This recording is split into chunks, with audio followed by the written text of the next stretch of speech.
श्रीगुरुभ्यो नमः।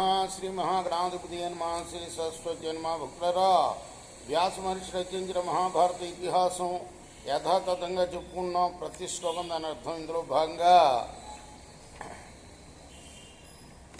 నిన్నటి వరకు మనం ఆదిసభారణ్య విరాట ఉద్యోగ భీష్మ ద్రోణ కర్ణ శల్య సౌప్తిక స్త్రీ పర్వాలనే 11 పర్వాలు పూర్తి చేసాం. 18 పర్వాల్లో 12వ అయిన శాంతి పర్వంలో కూడా మనం 41వ అధ్యాయం వరకు చెప్పుకున్నాం. ఈ రోజున 42వ అధ్యాయాన్ని చెప్పుకునే ముందు వ్యాస భగవాను ప్రార్థన చేసుకుందాం. వ్యాసాయ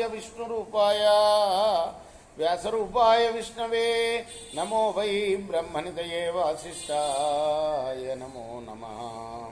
నారాయణం నమస్కృత్య నరం చైవ నరోత్తమం దేవీం సరస్వతిం వ్యాసం తతో జయముదీరయేత్. సమర్థ సద్గురు సాయినాథ్ మహారాజ్ కీ జై. వైశంపాయన ఉవాచ తతో యుధిష్ఠిరో రాజా జ్ఞాతీనాం హే హతాయుధి శ్రాద్ధాని కారయామాస తేషాం పృథగుదారధి. వైశంపాయనుడు చెప్తున్నాడు జనమేజయ మహారాజుకి, ఓ జనమేజయ మహారాజా. ఆ తర్వాత ఏమైందంటే ధర్మరాజు యుద్ధంలో చనిపోయిన బంధువులందరికీ కూడాను, జ్ఞాతులందరికీ కూడా శ్రాద్ధక్రియలు జరిపించాడు. ధృతరాష్ట్రో దదో రాజా పుత్రాణామౌర్ధ్వదేహికం సర్వకామ గుణోపేతం అన్నంగాశ్చ ధనాని చ రాత్రాని చ విచిత్రాని మహార్కాని మహాయశ. అలానే ధృతరాష్ట్రుడు కూడా తన పుత్రులకి పరలోక క్రియలు చేశాడు. అన్నము, గోవులు, ధనము, ఇవన్నీ కూడా విలువైన రత్నాలు, ఇవన్నీ దానం ఇచ్చాడు ఆయన. యుధిష్ఠిరస్తు ద్రోణస్య కర్ణస్య చ మహాత్మనః దృష్టద్యుమ్నాభిమన్యుభ్యాం హైడింబస్య చ రక్షసా విరాట ప్రభృతీనాం చ సుహృదాం ఉపకారిణాం ద్రౌపదేయానాం ద్రౌపద్యా సహితో తథో. ద్రోణుడికి ముఖ్యమైన వాళ్ళ పేర్లు చెప్తున్నాడు. ద్రోణుడికి, కర్ణుడికి, దృష్టద్యుమ్నుడికి, అభిమన్యుడికి, ఘటోద్గజుడికి, విరాటుడు మొదలైన వాళ్ళకి, అలానే ద్రుపదుడికి, ఉప పాండవులకి, తన భార్య ద్రౌపదితో కలిసి ధర్మరాజు శ్రాద్ధక్రియలు ఆచరించాడు.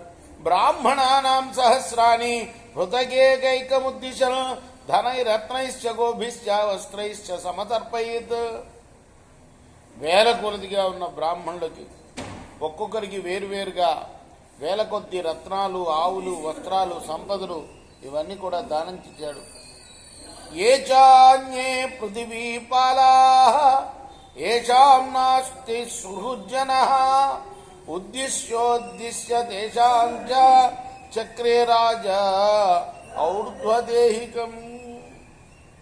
అలానే మిత్రులకి, మిగిలిన రాజుల్ని ఉద్దేశించి కూడా ధర్మరాజు పరలోక క్రియలు చేశాడు. సభా ప్రపాశ్చ వివిధా తటాకాని చ పాండవః సుహృదాం కారయామాస సర్వేషాం ఔర్ధ్వదేహికం. వారి పేరున సత్రాలు, చలివేంద్రాలు, చెరువులు ఏర్పాటు చేశాడు. మిత్రులందరికీ కూడా పరలోక క్రియలు ఆచరించాడు. సతేషామన్రుణో భూత్వా గత్వా లోకేష్య వాచ్యతాం కృతకృత్యో భద్రాజా ప్రజాధర్మేణ పాలయాన్. అలా వాళ్ళ రుణం తీర్చి లోకాల్లో నిందపడకుండా ధార్మికంగా పరిపాలిస్తూ చరితార్థులయ్యారు ధర్మరాజు. ధృతరాష్ట్రం యథాపూర్వం గాంధారీం విదురం తథా సర్వాంశ కౌరవాన్ మాన్యాన్ వృత్యాంశ సమపూజయత్. అలానే ధృతరాష్ట్రుడికి, గాంధారికి, తన పెద్దమ్మకి, పెద్దనాన్నకి, అలానే విదురుడికి, కురువంశస్థులకి, సేవకులకి, వీళ్ళందరికీ కూడా, వాళ్ళందరినీ కూడా పూర్వంలాగానే గౌరవించాడు ధర్మరాజు. మహారాజు అయ్యాడు కదా అని పెద్ద గర్వం లేకుండా. యాశ్చ తత్ర స్త్రీః కాశ్చిద్ హతవీరా హతాత్మజ సర్వాస్తాః కౌరవో రాజా సంపూజ్య పాలయద్ ద్రోణీ. పతులు, సుతులు పోయిన స్త్రీలందరినీ కూడాను దయాళువైన రాజు గౌరవంతో రక్షించేవాడు. దీనాంధకృపణానాంచ గృహాచ్ఛాదన భోజనై ఆనృశంస పరో రాజా చకారానుగ్రహం ప్రభు. మనం ఇప్పుడేదో విడో పెన్షన్లు అవి అంటున్నాం. ఆ రోజుల్లో ఇంతకన్నా ఎక్కువగా ఉండేవన్నమాట. భర్తలు పోయిన వాళ్ళకి రాజు పోషించేవాడు వాళ్ళకి, ఇందులో చెప్పబడింది.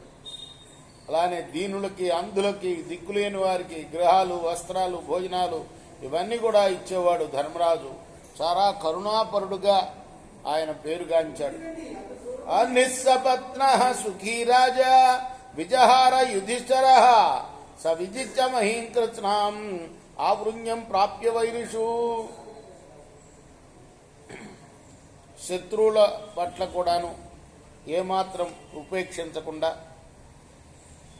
వాళ్ళని కూడా శరణన్న వాళ్ళని రక్షించి భూమినంతా గెలిచి శత్రురహితుడై ధర్మరాజు హాయిగా పరిపాలన చేశాడు, విహరించాడు. ఇది శ్రీ మహాభారతే శాంతి పర్వణి రాజధర్మానుశాసన పర్వణి శ్రాద్ధక్రియాయాం ద్విచత్వారింశోధ్యాయ. ఇది వ్యాస మహర్షి రచించిన మహాభారత ఇతిహాసంలోని శాంతి పర్వంలో 42వ అధ్యాయం. రేపు మనం 43వ అధ్యాయం చెప్పుకుందాం. కృష్ణార్పణమస్తు. సాయి కృష్ణార్పణమస్తు. స్వస్తి ప్రజాభ్య పరిపాలయంతాం న్యాయేన మార్గేణ మహిమహిషా గోబ్రాహ్మణేభ్య శుభమస్తు నిత్యం. లోకా సమస్తా సుఖినో భవంతు.